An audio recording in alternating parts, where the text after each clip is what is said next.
नया और चौंका देने वाला मोड़, इंक्वायरी रिपोर्ट क्या कहती है? पुलिस की high level internal accountability branch IAB ने इंक्वायरी मुकम्मल कर ली। इंक्वायरी रिपोर्ट के मुताबिक दोनों अफसरान SP सिटी बिलाल और SHO भाटी जैन को कसूरवार करार दिया गया। इंक्वायरी रिपोर्ट के मुताबिक दोनों अफसरान ने ये बात तस्लीम की है कि अफसरान बाला के कहने पर उन्होंने गुलाम मुर्तज़ा को हिरासत में लिया, गैर कानूनी हिरासत में रखा और उस पर तशद्दुद किया गया। शुबा की बुनियाद पर रेस्क्यू 1122 एहलकारों के बताने पर कि इस जगह पर खातून और बच्ची का गिरना नामुमकिन है, उन्होंने मौका से गुलाम मुर्तज़ा को हिरासत में ले लिया।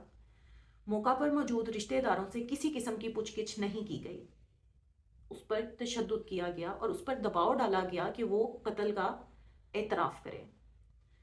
SHO के कमरे की CCTV फुटेज भी बरामद। इंक्वायरी का नतीजा, दोनों अफसरान के तर्ज अमल को गैर पेशावराना और केस को मिस हैंडल करने वाला करार दिया गया।